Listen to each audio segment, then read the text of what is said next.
O nosso convidado é o ilustre doutrinador do direito, Dr. Rogério Greco. Rogério é secretário de Estado de Justiça e Segurança Pública de Minas Gerais, pós-doutor pela Universidade de Messina, na Itália. Também é doutor pela Universidade de Burgos, na Espanha, mestre em Ciências Penais pela Universidade Federal de Minas Gerais. Também é formado pela National Defense University em Washington, nos Estados Unidos. É especialista em teoria do delito pela Universidade de Salamanca, na Espanha. Membro fundador do Instituto de Ciências Penais e da Associação Brasileira de Professores de Ciências Penais. Também foi membro do Ministério Público de Minas Gerais nos anos de 1989 a 2019. Foi membro eleito pelo Conselho Superior do Ministério Público durante os mandatos de 2003, 2006 e 2008. Rogério é palestrante em congressos e universidades em todo o país, bem como no exterior. Ele também é professor de Direito Penal e possui mais de 20 obras jurídicas reconhecidamente como fontes de doutrina pelas Academias Brasileiras de Direito. Rogério Greco é fundador do instituto que leva o seu nome, focado em pós-graduações na área criminal. E também é embaixador de Cristo aqui na Terra, semeando a fé e a palavra de Deus através de seu trabalho e testemunho de vida. Recebam Rogério Greco.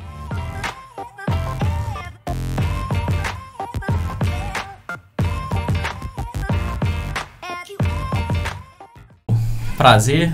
Muito obrigado, louvo a Deus pela oportunidade que o senhor tenha dado a nós. E Fabiano, quer falar alguma coisa aí de início? Doutor, agradeço enormemente a disponibilidade do senhor. Para nós, o senhor é uma referência, não só acadêmica, porque nós que fizemos aí a área do direito, tivemos bastante contato com suas obras e isso nos ajudou bastante, mas também é o testemunho de vida do senhor, bem como, né, a atuação profissional do senhor também gerindo agora a segurança pública também. Então, ficamos honrados de estar aqui com sua presença aqui no nosso podcast e que Deus o abençoe poderosamente, tá bom? Amém, obrigado, gente. É uma honra estar aqui com vocês, né? E tomara que a gente tenha muita coisa produtiva aqui para discutir, né? E vamos ter. Bora. Então vamos começar do início, né? A biografia, onde nasceu. Rapaz, eu sou carioca, né? Então assim, esse sotaque já tá aqui, característico. Cara, eu não consigo me livrar desse sotaque, tem onde eu vou. Mas é engraçado que eu chego no Rio e todo mundo acha que eu sou mineiro. Aí eu venho pra cá e ainda tem essa característica do Rio, mas eu cheguei aqui em 89. Eu fiz o concurso aqui do MP em 89, né? Então cheguei aqui com 26 anos. Fiquei aproximadamente 30 anos aqui no MP de Minas. E aí, né, não tive mais vontade assim de voltar pro Rio, né? Porque Minas é muito bom, né?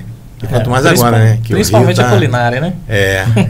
E quanto mais agora que o Rio está nessa fase de destruição total, né? Nossa, parece que a gente está vivendo um apocalipse no Rio, né? É impressionante. Fico vendo essas cenas assim, é muito chocante aquilo que a gente está vivendo. É um cenário que destoa, né, bastante das outras regiões no Brasil, né? Porque Sim. é muito acentuado, né, essa característica de segurança lá.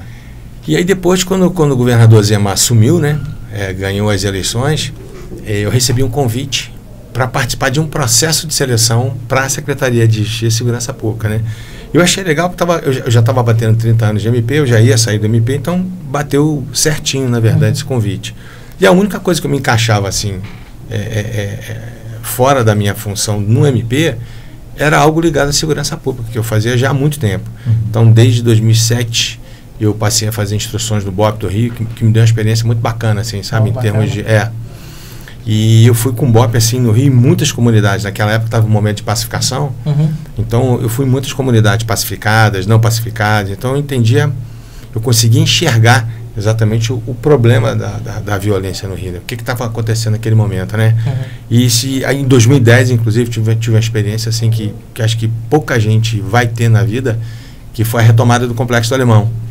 Então eu tive com a tropa na retomada, fui no tanque da Marinha, foi um negócio assim muito bacana, foi muito legal, foi uma experiência assim de guerra, literalmente, né? Você imagina uma comunidade que tem aí entre 200 a 300 mil pessoas,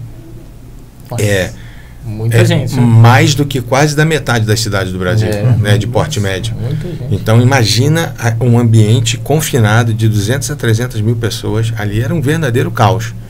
E eu até escrevi um livro, depois eu vou mandar para vocês, sobre a retomada do Complexo do Alemão, que não era para ter sido retomado naquela época. Aconteceu, porque houve uma cena até muito icônica de uns camaradas que estavam ali na Vila Cruzeiro e teve uma troca de tiros com 3 equipes do BOP. Aí eles saíram correndo da Vila Cruzeiro, passando efetivamente para o Alemão. E ali foi o ponto que já não podia retroceder. Porque não tinha nem tropa, não tinha nem concurso para fazer o PP para que pudesse ocupar o Alemão. Então foi tudo feito assim às pressas, de afogadilho. Mas, infelizmente, tudo hoje se perdeu, né? Porque nós tivemos aí no Rio o governo mais corrupto da história, que é o governo de Sérgio Cabral, que hoje tem essa palhaçada de estar solto e fazendo live, né? Isso é um tapa na cara do brasileiro, né? O cara condenado a mais de 400 anos, faz gracinha, indica filme, eu ia falar isso, indica livro, indica livro, né? Dá uns depoimentos dentro da piscina, com aquele fundão lá da Zona Sul do Rio, lá do Leblon. Fala de Deus e tudo mais. Fala de Deus. Isso é um tapa na cara de todo mundo, né? Então, por isso que eu falo que a gente está vivendo um momento assim muito, muito, muito estranho, muito, muito esquisito. Eu particularmente fiquei esse tempo todo no Ministério Público. Eu nunca vi quando a gente fala assim até de justiça, né? Justiça, a gente se refere principalmente ao Supremo Tribunal Federal, né? Porque a justiça como um todo ela funciona. E eu depois desse tempo todo no Ministério Público, eu tenho uma concepção muito clara na minha cabeça. Justiça para mim é primeiro grau. Justiça começa, né? É polícia, juiz, promotor e defensor. Isso é justiça. A partir dali, irmão, é uma loteria. Tribunal é loteria e vai subindo, vai ficando cada vez mais complicado e assim. E hoje a gente tem uma corte, infelizmente, que é 100% ideologizada. Então, assim, a ideologia ali é estranho. Você não pode ter um tribunal que seja político. O tribunal é jurídico. E você viu recentemente até uma fala do próprio presidente do tribunal atual, o ministro Barroso, dizendo que o tribunal já deixou de ser técnico há muito tempo. Ele é um órgão político, não tem nada de órgão político. Como é que você tem um órgão que é a nossa última instância e é órgão político? Então, quer dizer, dependendo do lado político que ele esteja, o outro lado político está arregaçado, está arrebentado, é assim que funciona. Então, é estranho. Então, a gente está vivendo um momento muito estranho. Mas quando eu recebi esse convite do governador, eu já estava para me aposentar e eu falei, bom, mas se é um convite para a segurança pública, bora tentar. E aí todos os secretários no primeiro mandato do Zema participaram de um processo de seleção. Então eu já achei legal aquilo, porque o cargo é político, é uma escolha que ele faz independente de qualquer pessoa, né? Então você vê hoje essa palhaçada que acontece no governo federal com os ministros. Você coloca um ministro que não entende nada de economia para ser ministro da Fazenda, né? Então você não coloca um cara que nunca trabalhou com segurança pública para ser ministro da Justiça e Segurança Pública. A probabilidade de dar errado é quase 100%, né? E quando o governador Zema fez isso aqui, eu já achei um negócio legal, já achei um negócio bacana, porque ele estava querendo procurar pessoas que tinham a expertise do cargo. E aí eu participei do processo de seleção. E no final das contas tinha ficado entre mim e o general. E aí marcaram a última entrevista, eram muitas pessoas participando de cada secretaria. Na minha tinha mais de 10, muitos delegados da Polícia Federal, um monte de gente. E aí no final tinha ficado entre mim e o general. E eu estava morando nessa época em Vila Velha, em frente à praia. Pensa como é que eu estava bem.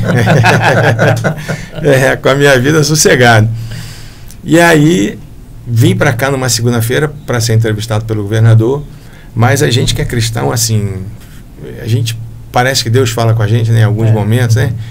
E de manhã, quando eu acordei, eu estava assim, meio que me preparando para aquela entrevista e tal, começou a me dar uma sensação ruim, tipo assim, sabe, eu nunca fui ordenador de despesa, eu nunca tive nada, absolutamente nada contra mim no Ministério Público, a vida inteira eu passei processando, sabe, político, vagabundo, E aquilo para mim era muito novo. Eu não sou um cara político. Quem me conhece sabe disso. Na verdade, eu sou o politicamente incorreto. Então, assim, nem filiação partidária eu tenho. E aí, aí de manhã eu desisti. Aí eu liguei pro Evandro, que era do Partido Novo, que estava fazendo essa ponte com o governador, né? Aí eu falei, Evandro, cara, não estou confortável, não estou procurando um cargo, fiquei 30 anos do MP, não tenho a menor vaidade de ser secretário, de ser secretário de Senado. Cara, estou com a minha vida muito tranquila, fazendo aquilo que eu gosto, não vou na entrevista, não. Mas aí o Evandro me chegou até a última geração. Falou, cara, você não pode, você tem que ir pelo menos falar com o governador que você não quer. Eu falei, Evandro, não vou para falar que eu não quero. Eu tenho que ir para falar, pô, né, tô aqui, governador, conta comigo, né? Não vou para tirar onda com o governador. Tem sentido, né? Eu sei que aí desisti, o general assumiu e absolutamente nada contra o trabalho que ele estava fazendo, mas o militar do Exército tem a cabeça diferente de segurança pública, né? Não é como a gente lida no dia a dia. O militar tem espírito de guerra, né? Isso. Perfeito. E é diferente. Então, se eu tiver numa guerra A contra B, se eu viro B, eu meto o tiro na hora. Quero saber se o cara pensou em atirar contra mim, não pensou. Se ele estiver dormindo, eu dou um tiro na cabeça dele. Isso é guerra. Ele é meu inimigo. Né? Então eu tenho que, a finalidade da guerra é eliminar o seu inimigo. Quero saber se vou ter, se ele vai estar naquele momento com algum tipo de agressão. Não era isso que está acontecendo, só estou explicando para que as pessoas entendam que exército é diferente de segurança pública. E aí, depois de 2 anos, o governador quis dar uma mexida e aí refez o convite.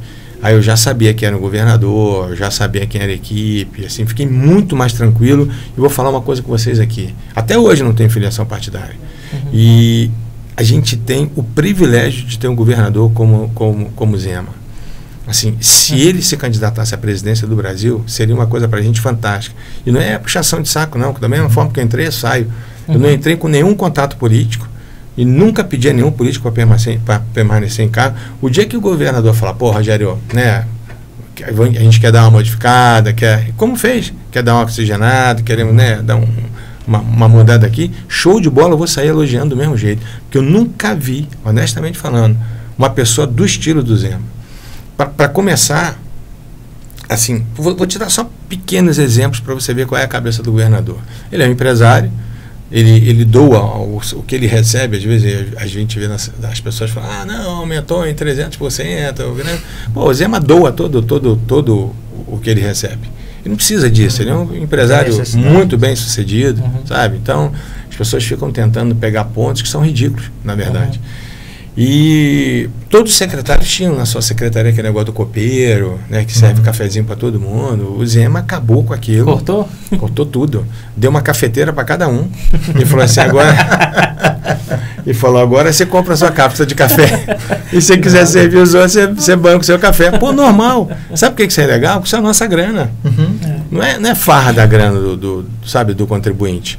Pô, o governador anterior tinha na casa dele mais de 30 pessoas só para servir a família. Cozinheiro, maître, garçom, não sei o quê. Pô, o Zema acabou com tudo isso. Aí ele alugou uma casa na Pampulha com o dinheiro dele e paga uma faxineira por mês. Ele não faz isso de político que tira onda, toma cafezinho só em época de eleição. Ele é aquilo mesmo. Distou totalmente do que a classe política tradicional. Destoa. Porque assim, ele é um cara tão fora da curva, tão fora da curva. A utilização de aeronave, que era uma farra, que o governo anterior ficava pegando helicóptero para levar filho para festa, para fazer um monte de coisa. A gente só usa uma aeronave em casos excepcionalíssimos. Quando você não tiver condições de ir de carro, se for muito longe, ou não tiver voo de carreira, o próprio governador, sabe, assim, anda de carro o tempo inteiro, roda o estado o tempo inteiro de carro. Então, antigamente você tinha... Você viajava com um séquito de pessoas que não tinham os verdadeiros pôneis, né? Ia só para passeio, não ia para fazer nada, né? E a comitiva de 10 pessoas, 15 pessoas, cortou tudo. Se eu vou num evento em que tem a necessidade só da minha presença, eu vou sozinho. Não levo ninguém comigo. Não preciso de ninguém. Sou eu que vou falar, pô. Preciso de cara para carregar pasta, para estar comigo do lado, para me fazer companhia. Então a gente vai vendo o que é um comportamento de um camarada que tem uma visão empresarial que destoa daquilo que a gente está vivendo no Brasil. Então a gente tem um governo federal, que vocês me perdoem, tá? Tudo que eu falo aqui é responsabilidade minha. Não quero que nada... O senhor não está na qualidade de secretário que agora. Não, estou na qualidade de profissional. Né? Então não quero nem que se confunda com o meu governo, né? Nada disso. Mas você vê as coisas que acontecem no governo federal, a farra do boi, sabe? A gastança de dinheiro, viagem desnecessária. Então, assim, a gente sabe, precisa de uma mudança radical nisso. Porque é muito bom morar no nosso país, é muito bom. Basta que você tenha pessoas sérias. Sim. Sabe? E quando você coloca pessoas sérias nos lugares certos, dá certo. Porque aqui dá certo. Você vê o que está acontecendo com o Milei na Argentina. Exatamente. Pô, aquela inflação assustadora que tinha na Argentina. Olha agora como é que está a Argentina. O cara tem, sei lá, pouquíssimo tempo que ele é presidente da Argentina. É só você colocar uma pessoa séria, sabe, que não entenda que o dinheiro público é para gasto pessoal, é para gasto particular, é para manutenção de partido. Então, quando você começa a ter pessoas assim, começa a te dar um fôlego de esperança, né? Você vê em El Salvador, a situação de El Salvador. Em 2017, eu fiz um curso nos Estados Unidos sobre terrorismo e organizações criminosas transnacionais. Muito legal. Foi um curso bancado, inclusive, pelos Estados Unidos. Fiz esse curso em Washington.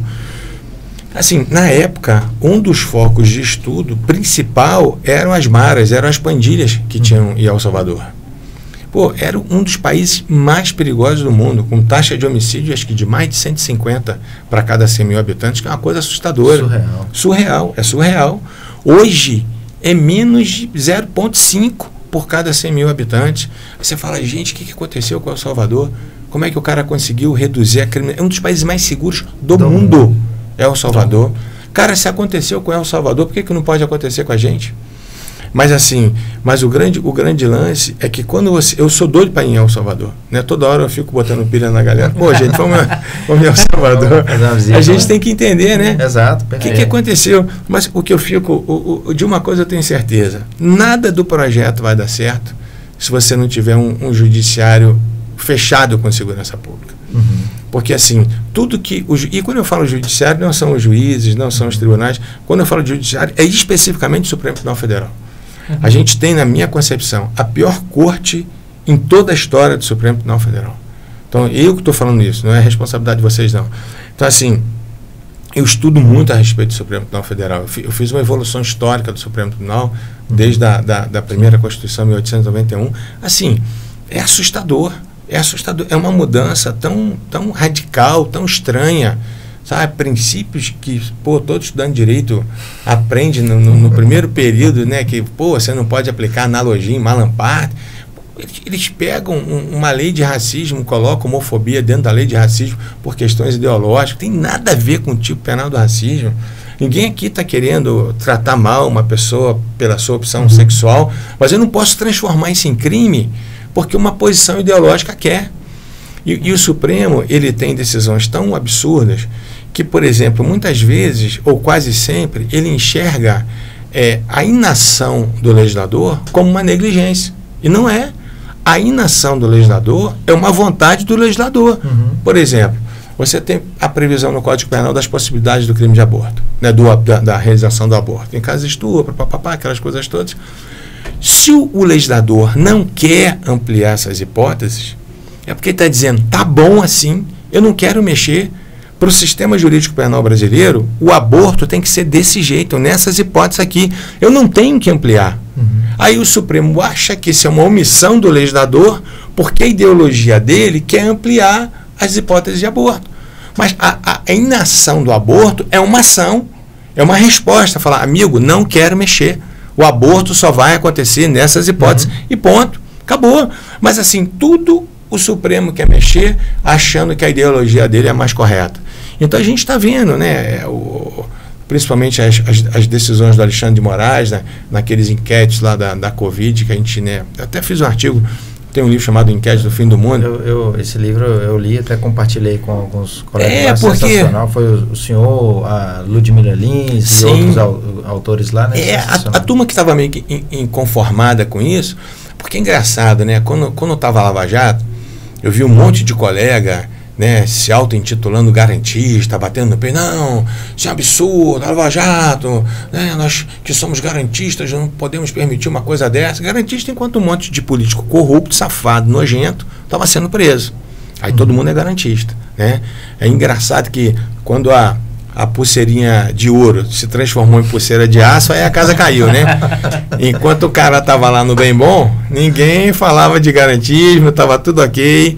Enquanto, né, o miserável, o pobre, sempre continua, que é o nosso público-alvo, né?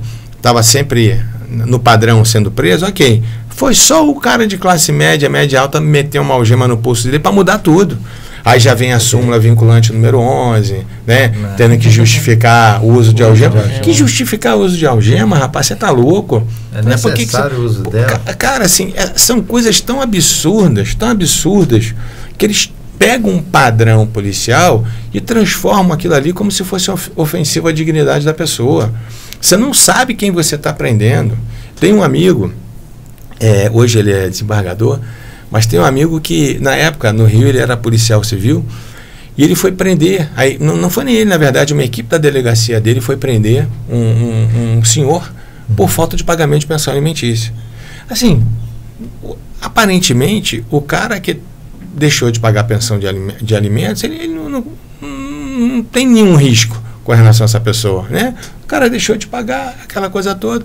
Pegaram na época, não sei nem se vocês vão lembrar disso, vocês são novos pra caramba, na época que a gente ia no Rio, a Joaninha, lembra da Joaninha? Vocês já ouviram falar em Joaninha? Não lembra não?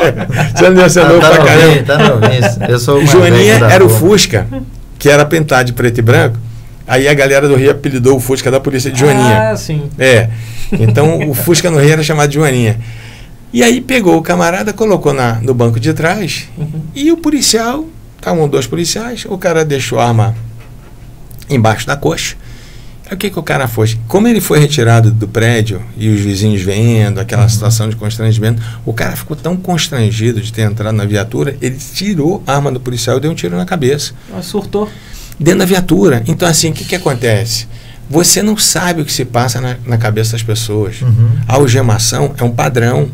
Então, imagina, teve uma crise numa agência bancária, né? Você não sabe quem é o perpetrador. O cara foi lá praticar um roubo a banco, tá aquele tumulto todo, a polícia é chamada, né? A polícia entra, rende todo mundo. Meu irmão, você vai render, você vai algemar, né? Assim, com todo exagero, desde a veinha cadeirante, né? Até o cara vai render todo, vai algemar todo mundo, você não sabe quem é quem, pô. Sim, exatamente. Sabe? Então depois, não estou ofendendo a dignidade de ninguém. Depois eu vou fazer uma triagem, pô, meu irmão, você me perdoa, mas, sabe, é um procedimento padrão, isso é normal, isso acontece com todo mundo, ninguém aqui, né, quis te humilhar, não é isso, mas é para sua própria segurança, para nossa segurança. Acabou. Aí vem uma ideologia absurda, porque os caras de classe média, média alta estavam sendo presos, e mudou tudo, já mudou o padrão todo. Ah, agora não pode. Agora para o delegado prender, para a polícia prender, tem que justificar e por quê. Assim, então a gente vai vendo, cara, ao longo dos anos, o Supremo destruindo a polícia de uma forma assustadora, até que culminou com a DPF 635. Que acabou provocando ali no Rio de Janeiro uma transformação da segurança pública de declínio, né, e obliteração gigante, né, porque depois dela, operações nos aglomerados ali era praticamente vista como se fosse um atentado da polícia contra a sociedade, que na realidade era para proteger a própria sociedade. Não sei se vocês já tiveram a oportunidade de ler essa decisão do Fachin. Sim. Viu? A coisa é tão absurda, a coisa é tão surreal, que ele coloca que é possível fazer as incursões em situações excepcionais. Isso. Beleza. O Rio, ele tem em torno, esse dado que eu vou te falar já é um dado já ultrapassado, ele tem em torno de 60 mil traficantes de drogas. 60 mil. Nossa. Tem mais traficantes de drogas do que toda a força policial somada no Rio. 60 mil. São em torno de 1.400 favelas catalogadas e quase chegando a 2.000 sem catalogação. Então, eu te pergunto, como é que você resolve um imbróglio desse? E nessas favelas, nessas comunidades, os traficantes, assim, fortemente armados, portando fuzil, atirando, dando rajada para o alto, derrubando helicóptero. Isso já não é por si só uma situação excepcional? Com certeza. O que você precisa além disso? Para você poder incursionar na comunidade? Qual seria a situação excepcional, além da própria existência da facção nos Morros Cariocas. Então, a coisa chega ao absurdo tão grande que se você vir um caminhão sendo roubado, sendo o motorista sequestrado, entrando com o caminhão na comunidade, a polícia está vendo o caminhão na comunidade, mas ela não pode entrar, porque aquilo ali não é considerado uma situação excepcional. O cara está descarregando e você não entra. Então, assim, eu falo, gente, o que se passa na cabeça de uma pessoa dessa?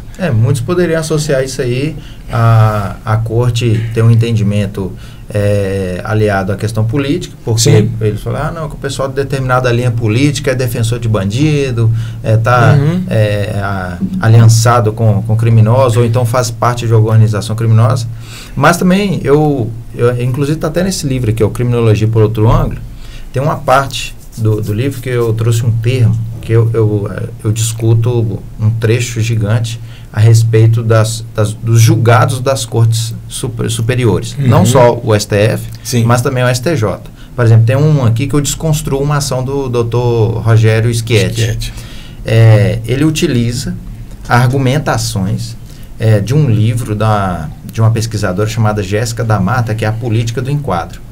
E lá ele fala que o livro dela provou que existe perfilamento racial, estrutura racista dentro das instituições, tanto no judiciário quanto no Ministério Público e nas polícias, como se todo profissional desses órgãos estivessem prontos para poder prender um preto, né? E falando, hoje eu vou pegar um preto para prender, hoje eu vou julgar um preto e hoje eu quero condenar um preto.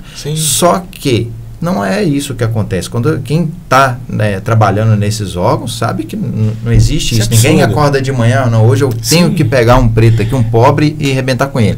E aí, na pesquisa que nós fizemos, nós utilizamos psicologia, psiquiatria, neurociência, utilizamos questões da sociologia para tentar sair do enfoque direito e sociologia, que é o que permeia, né, toda a estrutura jurídica no Brasil, e trazer respostas de outros ramos da ciência para explicar, por exemplo, o porquê que um juiz que escreve um livro a respeito de que não pode utilizar um princípio em mala parte, né, por analogia, né, mas ele, quando está ali julgando, que é o da alta corte, vai lá e aplica aquilo que ele mesmo defendeu que não poderia ser feito.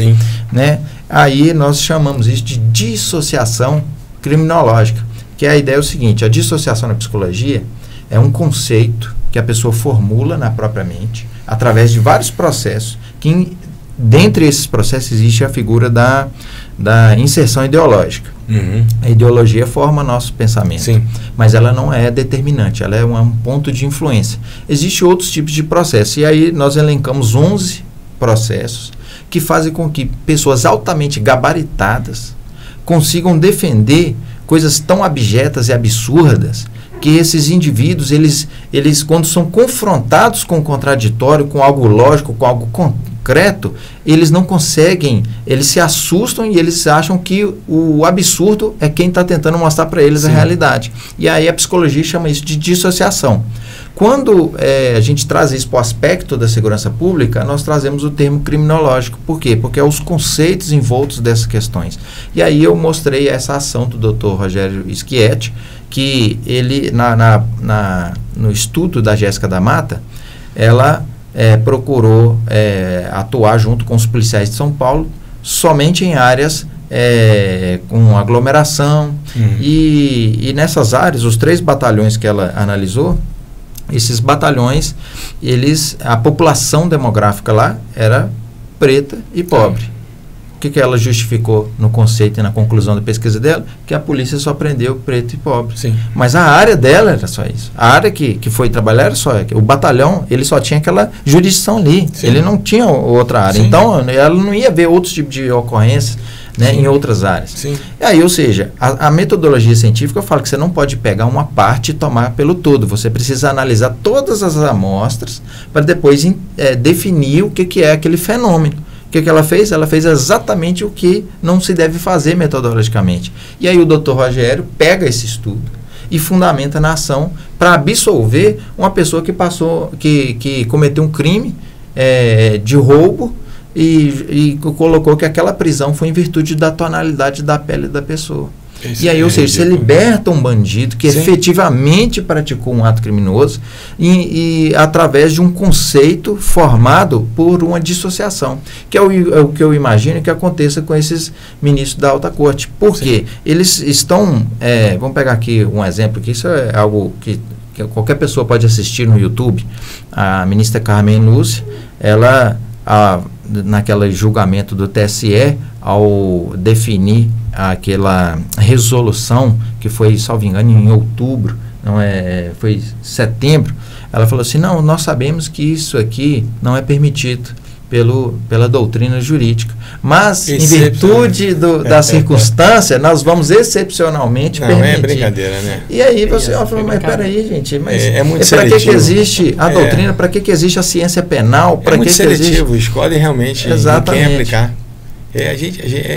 Isso realmente é um horror. E mais, aí fala que a polícia que só mata preto, pobre.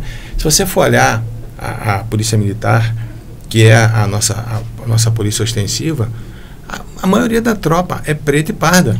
Exatamente. Então é uma palhaçada isso que eles criaram. Porque a polícia matando. Para com isso. Sabe? Então a gente fica vendo esse discurso que não leva a lugar nenhum, muito pelo contrário, ele começa a destruir a segurança de uma tal forma que você não pode fazer mais nada. Teve uma operação no Rio, não sei se vocês tomaram conhecimento, feito pela Polícia Civil, o nome da operação era Chupa Essa Manga. Não. O que é? A Polícia Civil, através da inteligência, fez um levantamento que uns traficantes iam fazer entre aspas, uma exportação dessas mangas. E eles tiraram os caroços. O bicho é criativo pra cacete. Eles tiraram os caroços das mangas e enxertaram com cocaína. Sério? Essa imagem eu lembro dessa foto aí. Eu lembro dessa foto. Era perfeito. É perfeito. Né? Você não via o corte, você não via nada. Então, então por isso que a operação chamava-se Chupa Essa Manga. Todo mundo sabe que ter em depósito droga é crime permanente. Eu não preciso de mandado para poder prender essas pessoas.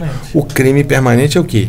Aquela concepção doutrinária é o crime que acontece a toda hora, a todo instante. Ele não para de acontecer. Por isso ele é chamado de permanente. E como o crime está acontecendo, é possível a prisão em flagrante.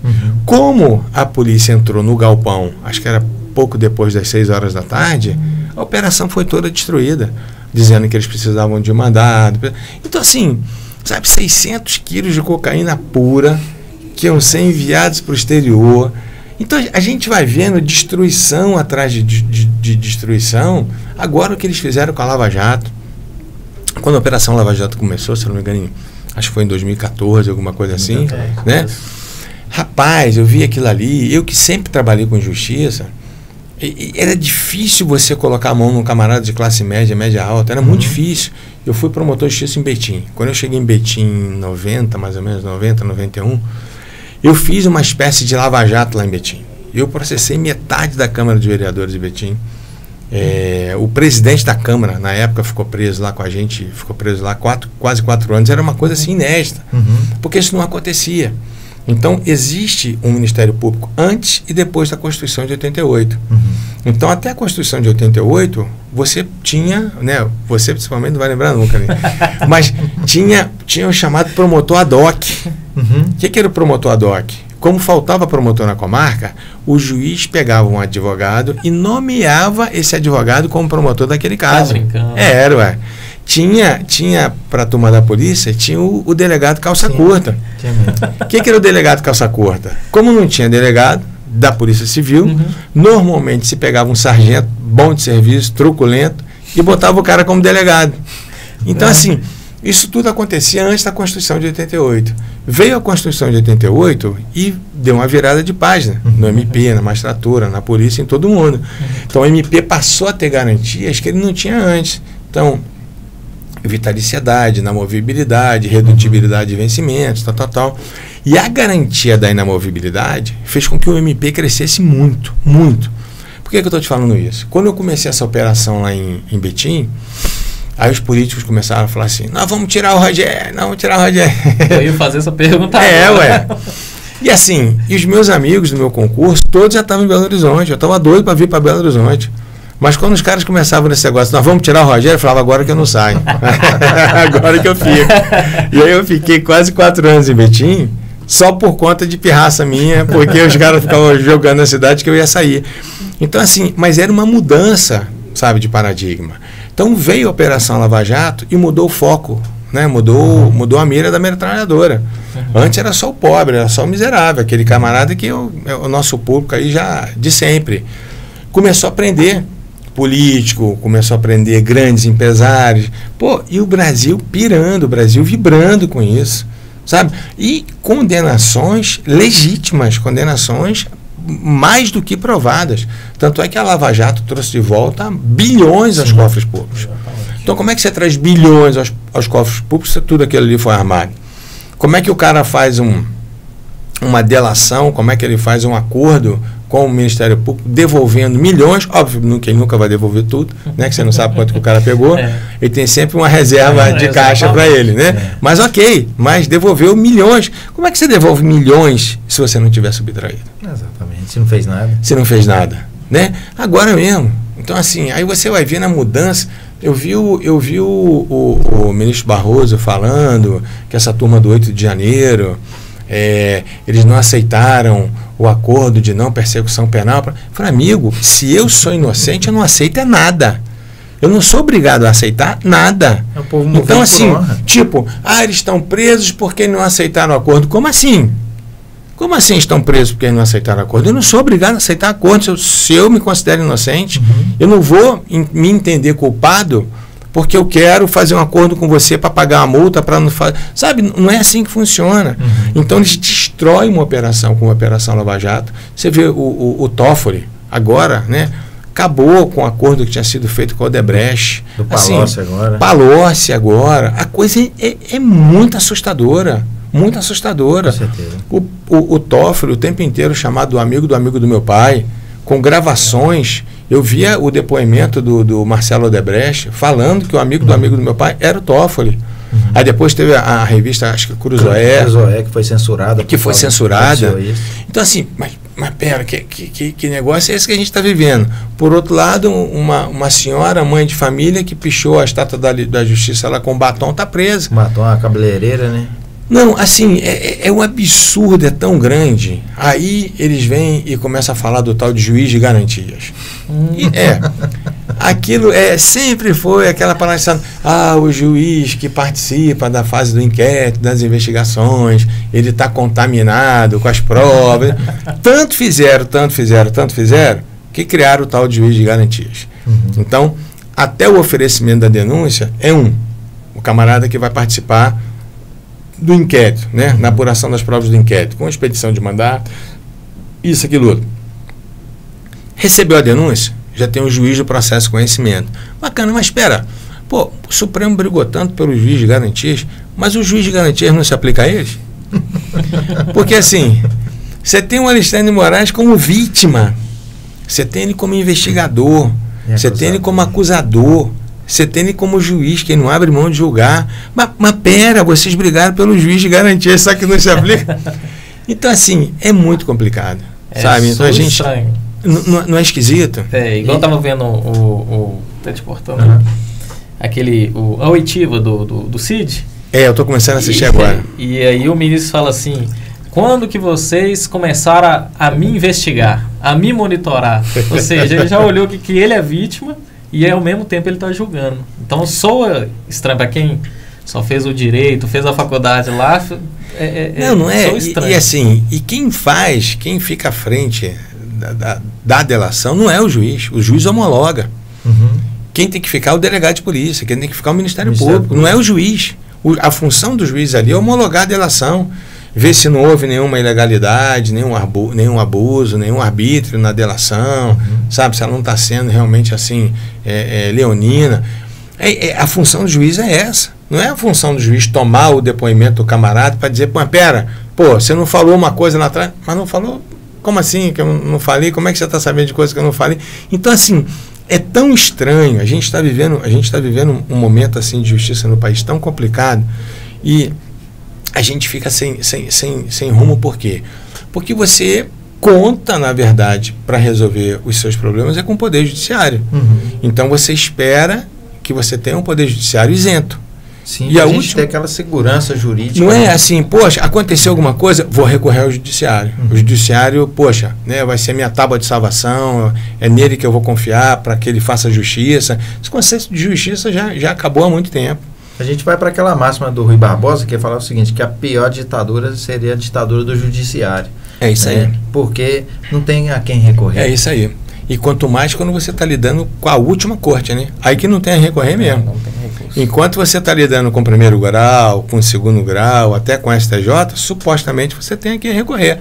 Mas quando a injustiça ela vem da nossa instância máxima, aí é desesperador.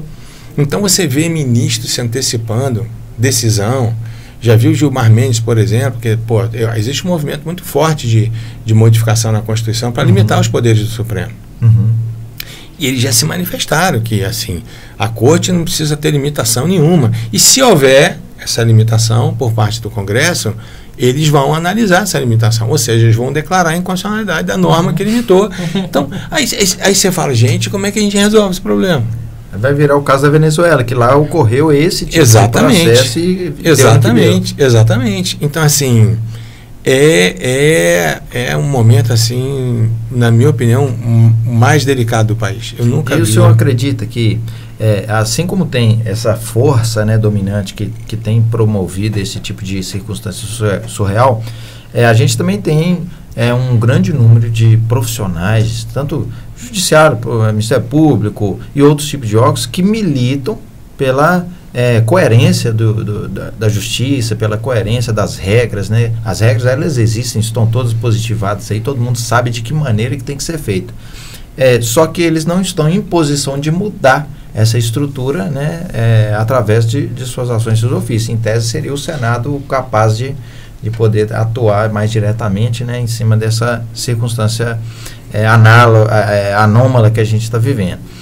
Na sua opinião, dentro de tudo que foi abordado aqui, o senhor acredita que nos próximos anos pode haver uma mudança desse sistema e a gente encontrar novos ares, porque o senhor sugeriu aqui a questão do governador Romeu Zema, né, como um possível presidente, né, talvez a tal da oxigenação ali naquelas instâncias, será que isso poderia trazer uma mudança? Só assim, não tem jeito.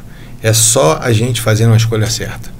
Então, mas o brasileiro, infelizmente, assim, quem ganha as eleições é a classe miserável, é a classe pobre. E ela é subjugada pelo Bolsa Família, por uma série de coisas. Então, se você for nos estados do Norte e do Nordeste, tem muitos estados onde o número de pessoas que recebe o Bolsa Família é maior do que aqueles que têm emprego com carteira assinada. Sim, verdade. Aí eu te pergunto, você acha que essa pessoa está subjugada, aquele camarada que paga o Bolsa Família para ela não quer perder. Então, assim, a gente tem que partir também de uma educação de base muito importante, mas uma educação sem ideologia. Então, o que a gente vê hoje, na minha época, sempre estudei em escola pública. Eu estudei num colégio no Rio, que era um colégio muito tradicional, um colégio federal, chamado Colégio Pedro II. Então, assim, eu sou de família de classe média baixa, não é nem média baixa. Cara, e assim, sempre foi tudo muito bom. O estudo foi muito bom. Eu passei no vestibular, não tinha dinheiro para pagar curso pré-vestibular. Passei no vestibular com o estudo que eu recebi no Pedro II. Nós tínhamos estudos de qualidade. Na minha época tinha uma matéria chamada Educação Moral e Cívica. Então, assim, cara, você aprendia noções de civismo, sabe? Era muito legal. Você cantava o hino nacional toda segunda, toda sexta-feira, todo mundo perfilado, a escola inteira perfilada. Hoje, cantar na escola é uma aberração. Você não pode cantar em nacional. Não existe o senso patriótico. A gente está perdendo valores básicos. Então, isso que o Trump está fazendo agora nos Estados Unidos, cara, alguém pode falar assim, mas ele é muito radical e tal. Cara, nesse momento tem que ser radical. Você tem que quebrar com algumas coisas que estavam dominando a sociedade, que são assustadoras. As minorias, elas têm que ser respeitadas, sempre. Sim, com certeza. Eu sempre vou respeitar a opinião da outra pessoa que está discutindo comigo, mas eu tenho o direito de não concordar. Eu tenho o direito de achar que aquilo que ela está falando ou está fazendo é uma coisa errada na minha concepção. Eu respeito. Quer fazer errado? Você acha que o teu jeito está certo? Show de bola, irmão. Então, isso chama-se respeito. Agora, eu concordar com você para poder fazer média, que gracinha, que não sei o quê. Aí vieram com esse negócio de linguagem neutra, sabe? Então, o que a gente está vendo é uma ditadura das minorias. Se você é minoria, você manda. Mas, pô, o conceito de democracia é o conceito justamente oposto a isso. O que é democracia? Nós estamos aqui no estúdio, nós estamos em 6 pessoas. Pô, galera, vamos almoçar pô, eu quero almoçar nesse aqui. Não, peraí. Ó, 4 decidiram que nós vamos almoçar no restaurante tal. Os 3, pô, esquece. Na próxima você ganha. Não é assim? Os 2 que restaram. Isso é democracia. Então, não é os 2 que ficaram com nojinho, com raivinha, né, com carinha fechadinha, que vão falar, não, mas eu queria... Não, meu irmão, isso aí é para outra, pô. Né? Perfeito. Então, assim, eles mudaram esses conceitos básicos. Então, a gente fica assustado por isso. Então, você vê, investimentos e área de cultura que não tem o menor sentido. A gente fica vendo as escolas sendo inflamadas aí, sendo, sabe, lotadas de conceitos com relação a sexo, com relação a um monte de coisa. Pô, o moleque tá lá para aprender matemática, pô, aprender biologia, aprender, sabe, para aprender português. Isso é uma educação básica. Não é se relacionar sexualmente com um coleguinha no banheiro. Pô, isso é ridículo. Sabe? Então, assim, eles estão destruindo, eles sabem fazer isso, uma destruição de base, porque tudo é na base. Então, você vai ver hoje muitas escolas do Rio lá, você vai ver o que acontece, né?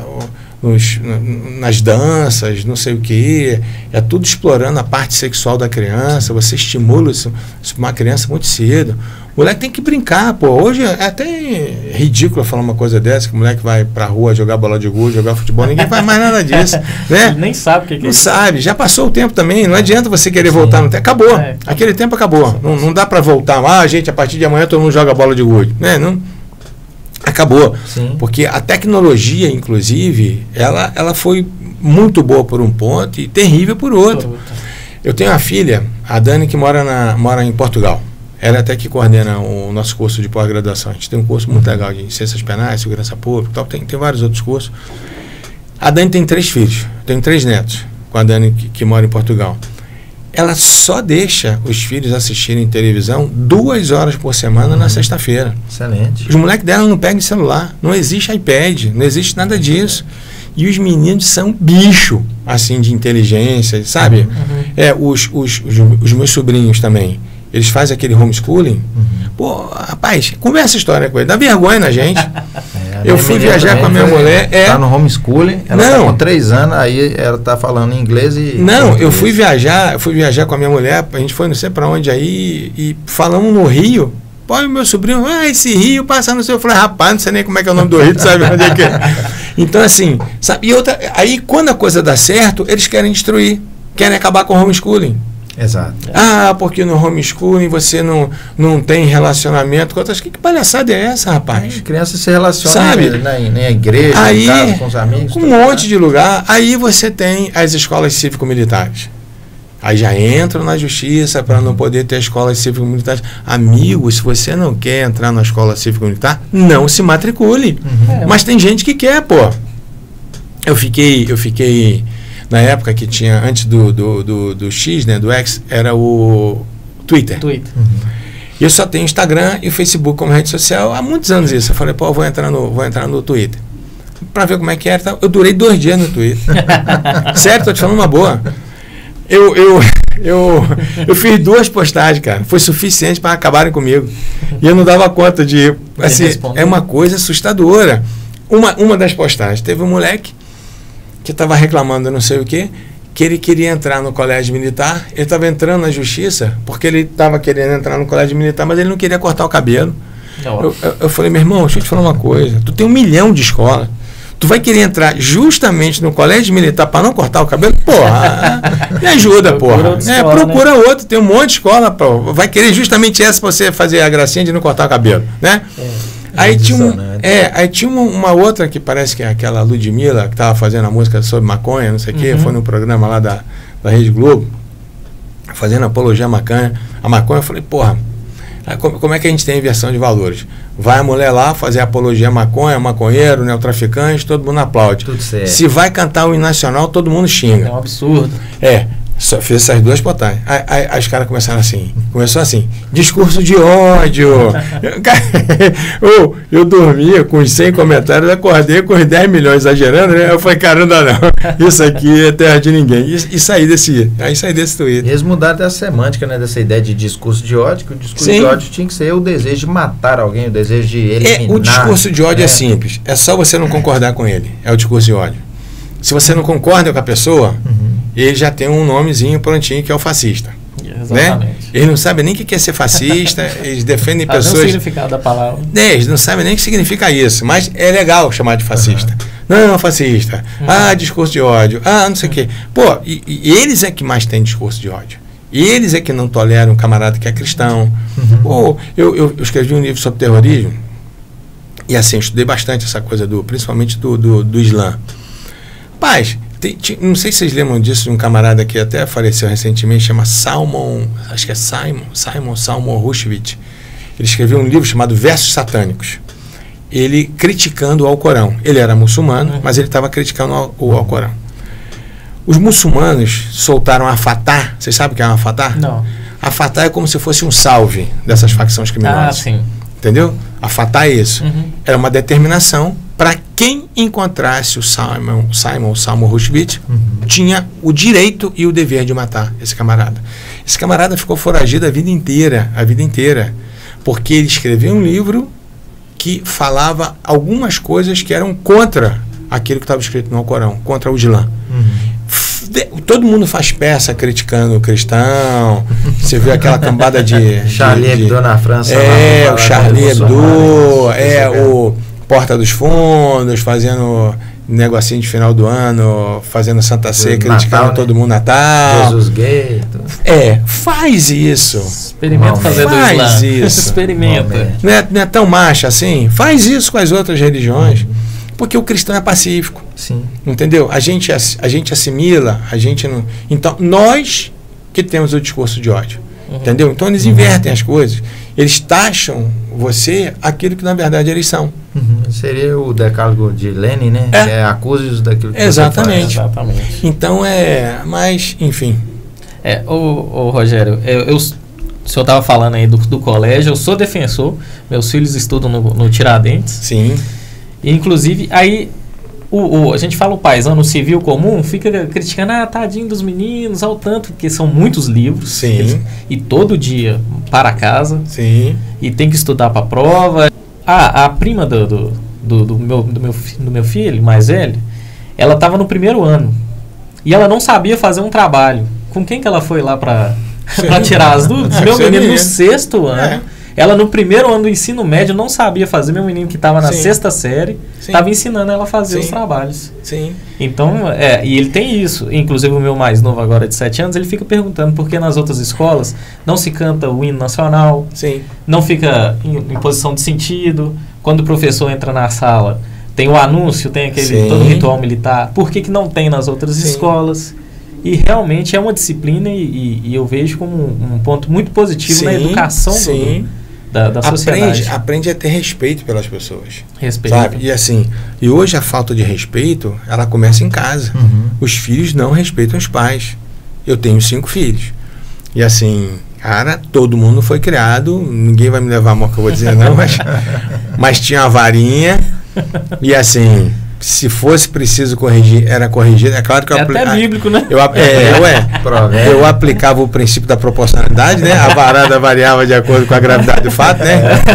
Então, assim, mas eu ia com os meus meninos em qualquer lugar. Se eles estivessem aqui, fossem pequenininhos, nunca que ia fazer uma palhaçada de ficar atrapalhando aqui, de ficar berrando, de ficar conversando, de não sei o quê. Só que os pais hoje, eles não educam mais os filhos. Então tem essa coisa de, sabe, tudo é nojinho, eu não posso nem falar alto com meu filho, eu não posso não sei o quê. Todo mundo que acha que está aqui já já tomou um couro de pai e mãe? É, não é? E todo mundo aqui é feliz, pô. Né? Ninguém deixou. Eu não passei no concurso porque minha mãe me deu uma chinelada. Tinha de ser fresco, porra. Né? Pelo contrário, foi a correção que formou, que construiu. Claro, Então, assim, mas hoje eles destruíram tudo isso com argumentos completamente falsos, com argumentos completamente equivocados. Sabe? Então a gente vai vendo a destruição da própria sociedade. É isso que preocupa. Então, se o moleque desse, ele não respeita o pai, ele não respeita a mãe, você acha que ele vai respeitar a polícia? Não. Você acha que ele vai respeitar o professor em sala de aula? Ele não tem limite, pô. Assim, óbvio que eu estou dizendo aqui, muitas vezes eu acho, porra, você é truculento, você é grosso, Claro que cada coisa tem o seu tempo. Então, eu não vivi, vocês não viveram também, mas na época dos nossos bisavós, o que acontecia na escola? Quando o moleque fazia alguma coisa errada, a professora ia, fazia ele ajoelhar no milho. Fazia alguma coisa errada, na época tinha até a tal da palmatória, lembra? O moleque chegava em casa todo inchado, rapaz. Aí a mãe via aquele menino inchado assim, o que aconteceu com você, meu filho? Mãe, a professora me corrigiu. Ela já falava com a sua tia, olha, você tem que colocar meu sobrinho nessa escola, é boa demais. Você precisa ver como é que meu filho chegou em casa e está todo arregaçado aqui, ué. Ou seja, né, na cabeça dele, óbvio que ninguém quer isso. Ninguém quer que ninguém encoste nossos filhos, né? Quero que ninguém... Tudo que a gente fala tem uma interpretação equivocada, né? Não estou procurando... Ninguém quer bater em criança, né? Nada disso. Mas é uma ferramenta pedagógica. Mas, assim, hoje... Se o professor falar um pouco mais alto em sala de aula, ou tiver uma posição, né, dele, rapaz, se os pais souberem disso, vão na escola reclamar com o professor, você não tem o direito, você não podia ter reprovado meu filho, você não podia não sei o quê. Hoje tem escolas que nem reprovam. Aí eu te digo, se você já está fazendo uma escola, que você sabe que você não vai ser reprovado, porque na cabeça desses educadores, se você reprova, você está, sei lá, diminuindo, né, aquele ser humano. Irmão, se você já está numa escola que você não sabe que você não vai ser reprovado, você estuda. Ninguém estuda, pô. A gente só estuda com propósito, a gente só estuda com objetivo. Né? Quando eu era aluno do Pedro II, a média era muito alta, era a média 7. Então, assim, você tinha que estudar igual um cão, aquele negócio ali para você passar, e quando você tirar... É vitória que você está tendo, é vitória sobre vitória. Agora, os caras aprendem a ser fracassados. Sim. Sabe? Mas esse é o legado do Paulo Freire. Porque no livro dele, Pedagogia do Oprimido, ele fala exatamente isso, que é esse modelo antigo, né? Ele falava que isso gerava, na realidade, a construção de novos oprimidos. Sim. Né? E que nada tem a ver. Eu, por exemplo, na minha escola mesmo, quando eu era pequeno, tinha um cantinho do burro. Sim. Esse aí, pro cantinho, ficava usando o cone. Eu já fui para esse cantinho. Vou voltar com esse cantinho do burro, vai ficar a sala inteira no cantinho do burro. Só que isso é uma ferramenta pedagógica. A própria psicologia, ela fala que quando você corrige, você está fazendo um reforço negativo, que seria o quê? Evitar a frequência daquele ato errado. Sim.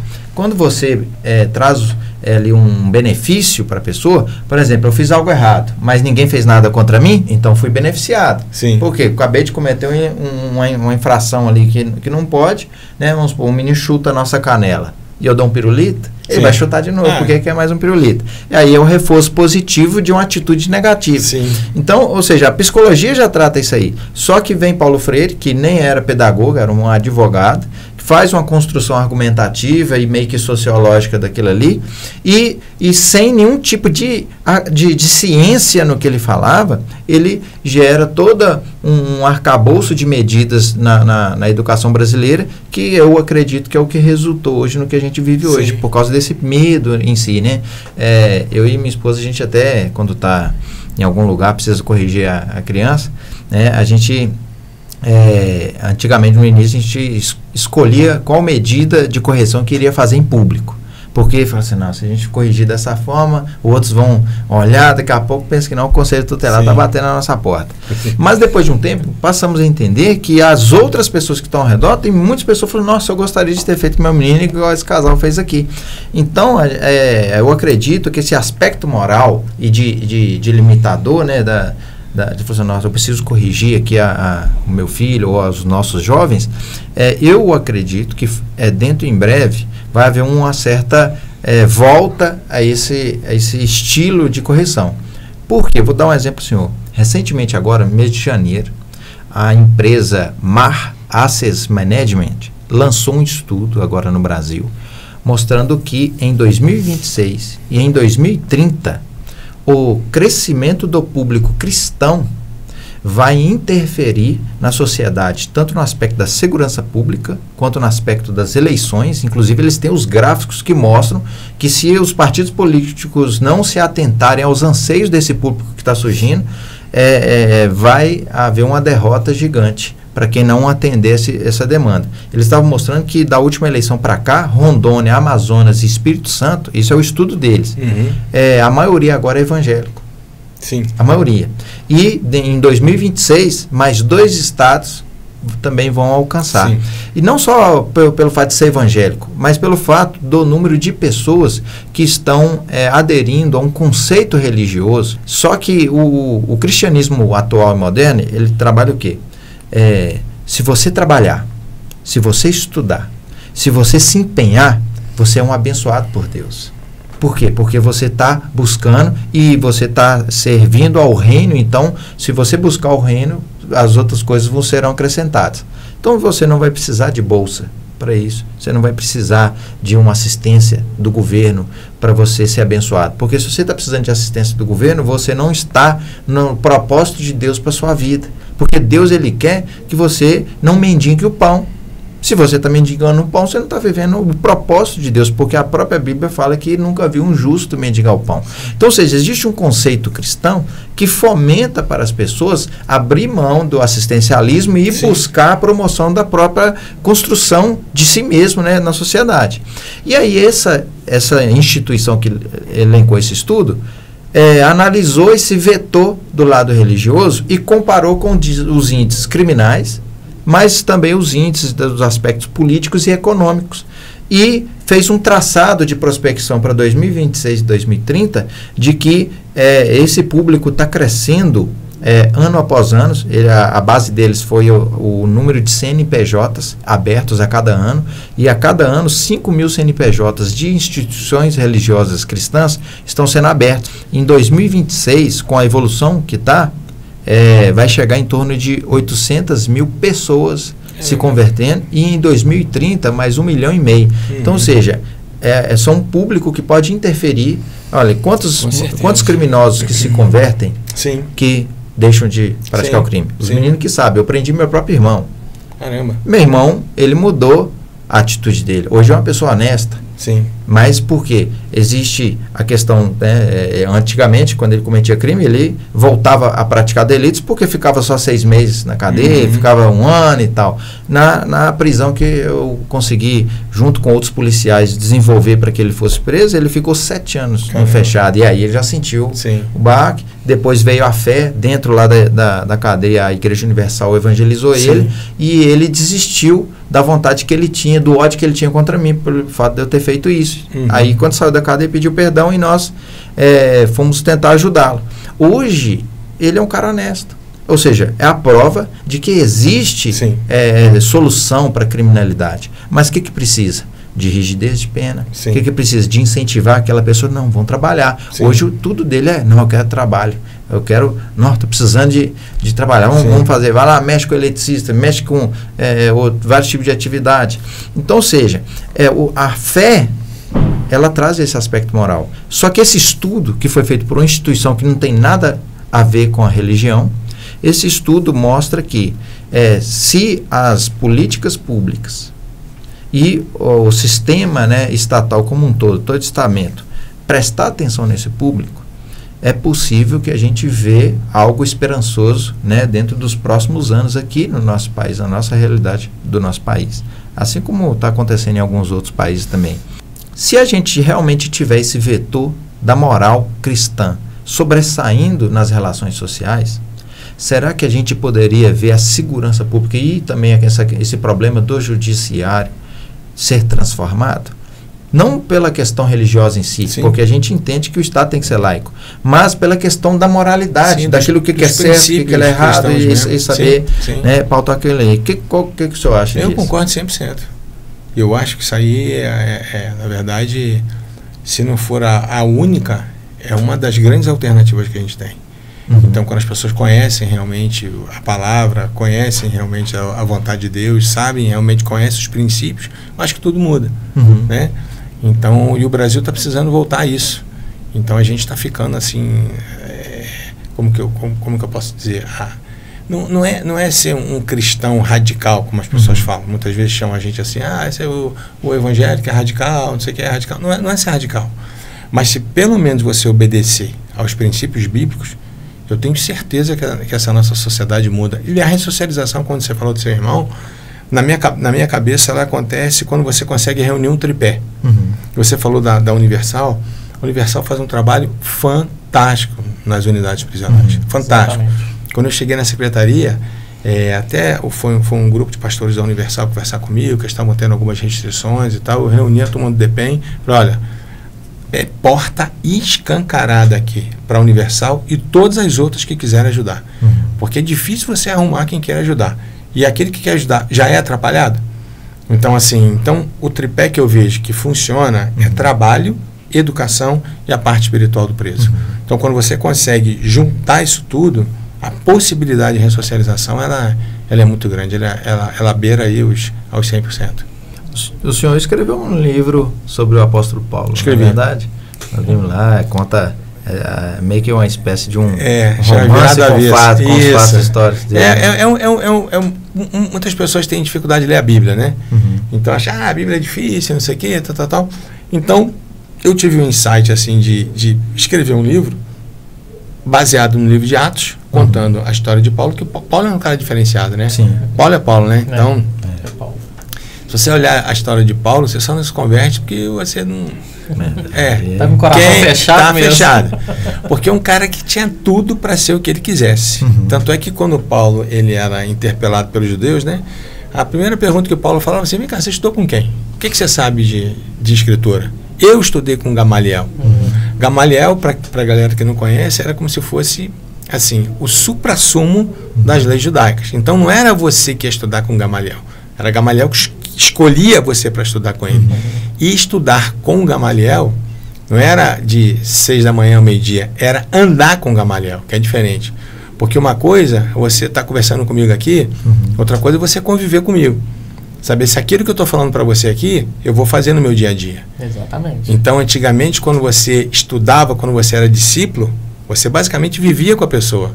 Você sabia qual era o comportamento dela dia e noite. Então, Paulo tinha tudo para ser sumo sacerdote. Né? Então, tanto é que no começo ele tinha tanto, vamos dizer assim, tanto amor pelas escrituras, que eles perseguiam os cristãos. Porque eles achavam que ele achava que os cristãos estavam fazendo coisa errada, né? Estavam blasfemando, na verdade, a palavra de Deus. Mas quando ele está indo para Damasco, né? Aí a casa cai para ele, né? Quando Jesus aparece para ele, só fala assim, Saulo, que é o nome judeu dele, né? Ele tinha cidadania romana. E quando Jesus aparece para ele, só fala assim, Saulo, por que me persegues? Aí a casa caiu, né? Ele falou, tô fazendo bobagem.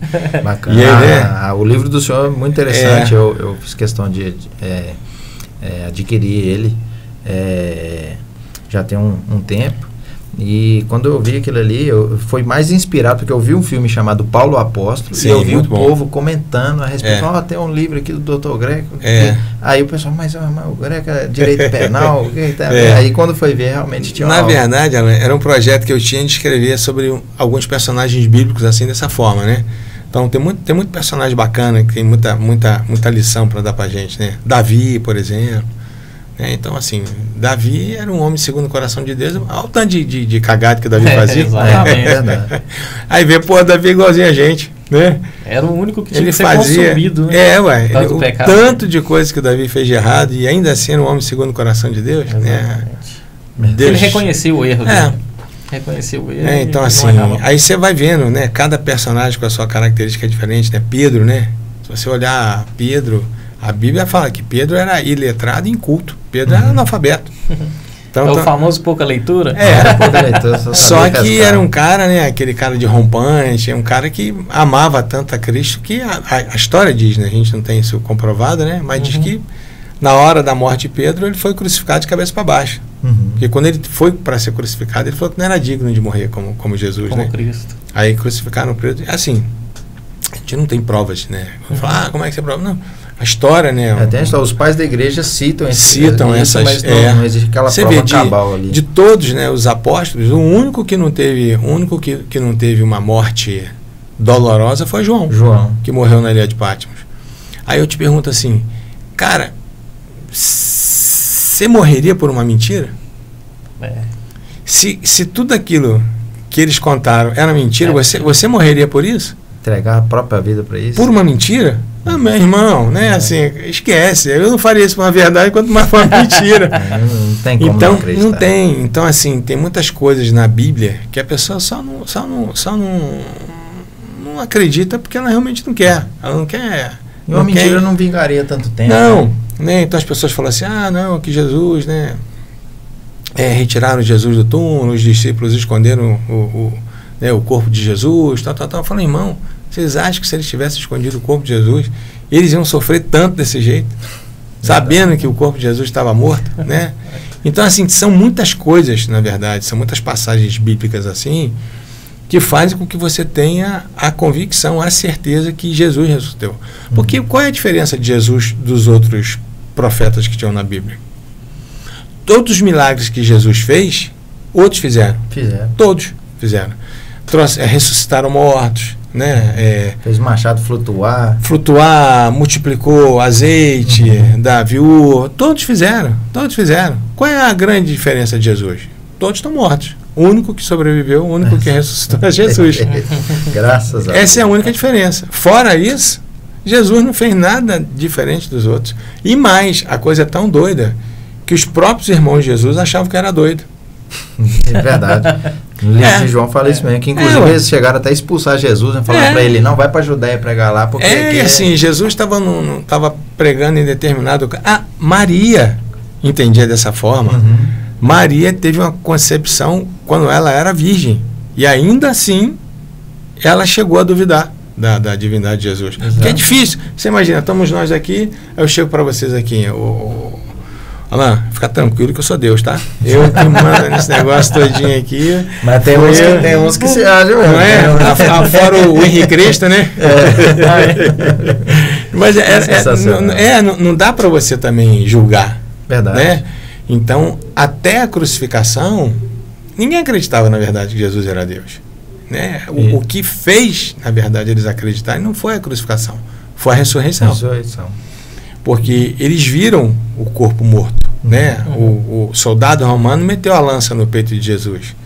Então, assim, não tinha como aquele camarada... Você imagina, vocês que são da polícia, vocês descem o cacete no cara com cacetete, o cara fica 3 dias, 1 semana sem andar direito. É ou não é?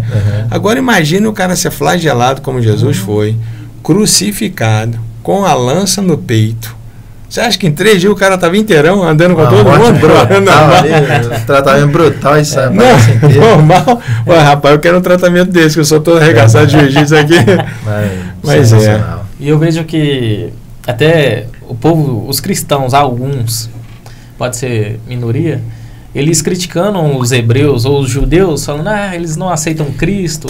Eu vejo que eles sofreram tanto com a idolatria no passado, que hoje é aquilo que você estava falando. Chega um rapaz aqui e fala assim, eu sou Deus a partir de hoje. O próprio coração da gente, ele fecha com medo da idolatria. Ele talvez pode ser verdade, mas a gente primeiro toma aquele choque. Por isso que eu acho que o julgamento deles vai ser diferente, tem que ser diferente. Não é igual o nosso. E o véu foi rasgado ali para o gentil, na minha opinião. E o deles, eles vão ter o julgamento deles, porque eles não estão negando a Cristo simplesmente porque eles não aceitam ele. Muito pelo contrário, eles reconhecem ele como um grande profeta.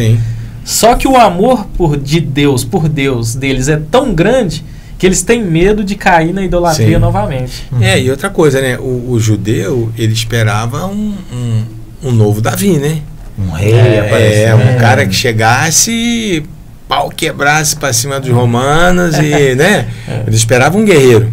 na verdade. É, chega um homem montado no jumentinho. E chega um camarada no jumento, né? Então, assim, eu falo, pô, não era bem isso que eu tava esperando, não, mas ok, né? Ok.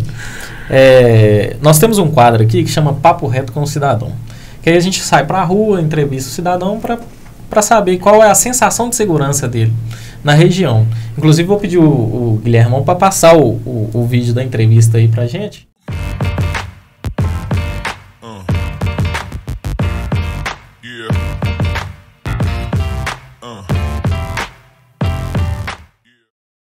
Pessoal, estamos agora nas ruas com o quadro Papo Reto com o Cidadão. Vamos pegar as opiniões e saber qual a sensação de segurança que eles têm aqui no bairro. Vem comigo! Pessoal, nós estamos aqui andando pela rua, procurando. Vamos passar nesse salão aqui, ó. Bom dia, tudo bem? Bom dia! Eu me chamo Lima. E aí nós estamos fazendo uma pesquisa sobre a segurança pública do bairro industrial. E gostaríamos de saber qual a sua opinião. Pode falar bem, pode falar mal. Tá horrível, muito horrível. E o que você acha que precisa fazer? Aumentar o policiamento, colocar mais câmeras, mais sinalizações? O que o Estado precisa fazer para melhorar essa segurança? Tem que colocar sinalizações aqui, porque os meninos passam aqui da escola e direto tem acidente. Tem que colocar câmera, eu acho que eles não olham muito não. E o policiamento tem que estar bem firme aqui. Tem que aumentar o policiamento então, na sua opinião. Tá bom.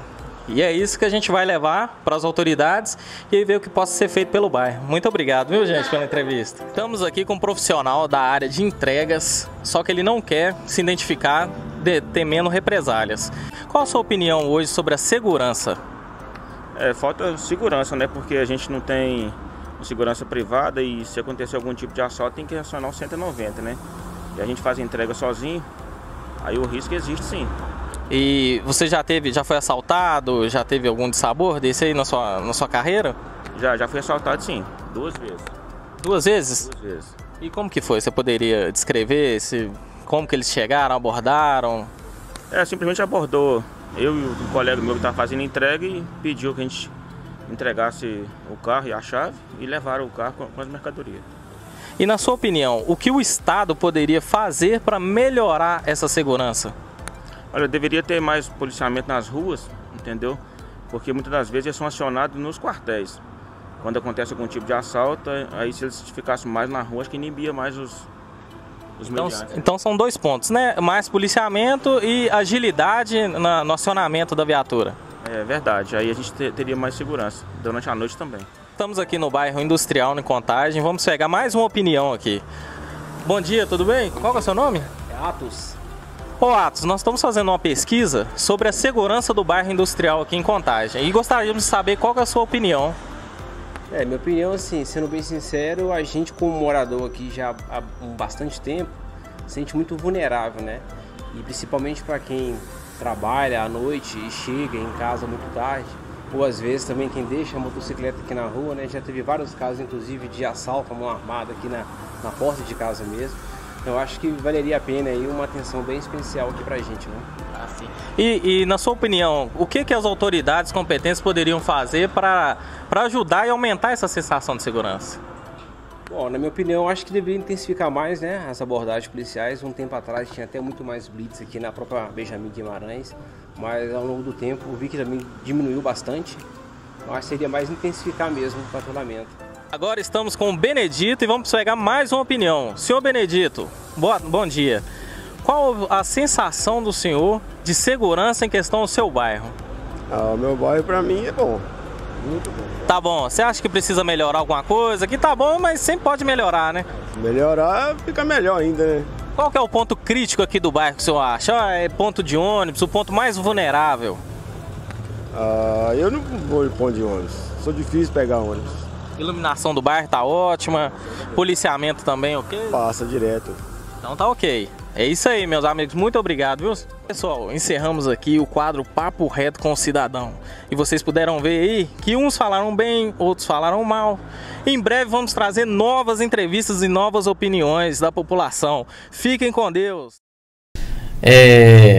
Se tratando de segurança pública, tá saindo aí em todos os jornais, não tem como esconder. A a implementação ou então a migração das ORCRIMs, para quem não sabe, ORCRIM é as organizações criminosas, cariocas e paulistas no estado de Minas. O que o senhor tem a dizer sobre isso? Antes não se via falar de CV, Sim. PCC, TCP. agora TCP, e isso realmente assusta o brasileiro. Estava falando do Rio, eu tive lá semana passada, e aí a gente passou, acho que é na linha vermelha ou linha amarela, que passa em frente à favela da Maré. Sim. E lá tem barricada mesmo. Sim, sim. Numa avenida, para o pessoal entender, como a Avenida Amazonas ali. Sim. Tem um aeroporto, Sim. é uma avenida movimentadíssima. Sim. E você consegue ver ali uma barricada dos criminosos. O medo do mineiro é que Minas se torne um Rio de Janeiro. Sim.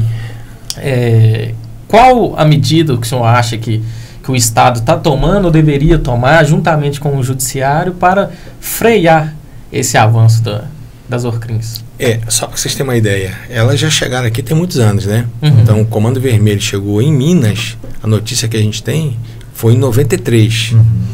O PCC chegou por volta de 2001, 2002, o TCP chegou mais recentemente, mas já passaram pelo sistema prisional mineiro mais de 8.500 faccionados. Nossa, muita coisa. E sim, hoje nós temos presos na região do Triângulo Mineiro Uns 1.000 e pouquinho. em torno de 2.100 presos do PCC. Faccionados? Do PCC, PCC. só do PCC. Na região próxima a Juiz de Fora, que é a região mais próxima do Rio, Muriaé e tal, naquela região toda nós temos em torno aí de, vamos colocar arredondando, em torno de 600 ou 700, já contando CV, TCP e ADA. Então, assim, as facções já chegaram em Minas, só que em Minas existe um combate forte, que vai ser muito mais intensificado ainda, porque as facções cariocas, as pessoas têm que entender que elas são territorialistas. Aquela barricada que você viu ali, ela tem um sentido. Qual é o sentido da barricada? Quando eu delimito o meu território, tudo que estiver dentro desse território é meu e eu cobro por ele. Então, por exemplo, os traficantes cobram gás, eles cobram net, eles cobram serviço de mototáxi, serviço de van. Hoje, até os traficantes estão fazendo aquilo que só quem fazia eram os milicianos, que é cobrar a taxa de segurança. Então, quanto maior o meu território, maior a minha arrecadação. Hoje, a venda de droga virou um produto acessório. Não é nem o que dá mais dinheiro no tráfico hoje, é a droga. Ela continua, né, dando uma grana boa para os traficantes, mas mais essa prestação toda de serviços que eles fornecem, que faz com que a facção cresça aí assustadoramente, e cada vez eles queiram crescer mais os territórios. Então, o Rio, a gente tem essa coisa da barricada. Então, muitas vezes você vai... E barricada não é barricada na subida do morro, no sopé do morro. A barricada, ela fica 3 quarteirões, 4 quarteirões, 5 quarteirões abaixo do morro. Aí você vai com a sua família no Rio, colocou no Waze. Você entrou numa rua achando que está no o morro, está lá distante. Quando você entrou numa rua aqui, você já tomou o primeiro tiro de fuzil. Só que não toma tiro de fuzil o Flávio Dino, que aí, né, porque entrou ali tranquilo. Aí tem que comprar um monte de máscara do Flávio Dino para poder... Então, assim, é uma loucura isso, né? Então, embicou, vocês veem, faz muito tempo aquele motorista lá, o piloto lá da viatura da Força Nacional. Entrou errado, meu amigo. Já tomou logo... E toma um tiro só por quê? Porque hoje os traficantes no Rio, eles têm atiradores de precisão. Eles têm snipers. Então, durante muito tempo eles cooptaram snipers das Forças Armadas. Porque as Forças Armadas tinham aquele contrato de 8 anos. Aí você imagina um camarada que trabalha numa unidade de operações especiais. Ele só faz isso. Faz isso durante 8 anos. Fuzileiro. Depois de 8 anos, até o COPESP mesmo, o Comando de Operações Especiais do Exército, depois de 8 anos, o cara acaba o contrato, ele vai para a rua. E é isso. Ele vai fazer o quê? Ele vai ser padeiro? Ele vai ser borracheiro? Servente de pedreiro? Servente de pedreiro? Ele vai fazer o que ele sabe fazer, porra. Ele foi armeiro a vida inteira. Verdade. Né? Então, assim, hoje me parece que o Exército mudou essa concepção. Então, quando o cara está batendo os 8 anos, ele não fez o outro concurso, não tomou rumo, o Exército tenta uma colocação para esse cara para que ele não se perca, que é o certo. Porque senão é a mesma coisa, o cara volta da guerra, né, largou tudo que ele tinha para trás, volta da guerra, Aí fala, meu irmão, obrigado, viu? Né? Como assim, obrigado? Aí agora eu faço o quê? Eu vou para onde? Né? É verdade. Então, o Estado tem que preparar de alguma forma esse camarada para que ele não se perca. Hoje no Rio, como eu falei com vocês no começo, com essa quantidade assustadora de traficantes, assim, vocês veem, e são fuzis de alta precisão, luneta que poucas pessoas têm, né? E é uma guerra, realmente é uma guerra não declarada, né? Uma guerra irregular, mas é uma guerra. Então você vê o tempo inteiro, né? Falar, a polícia do Rio é que mais mata, mas é a polícia que mais morre, pô.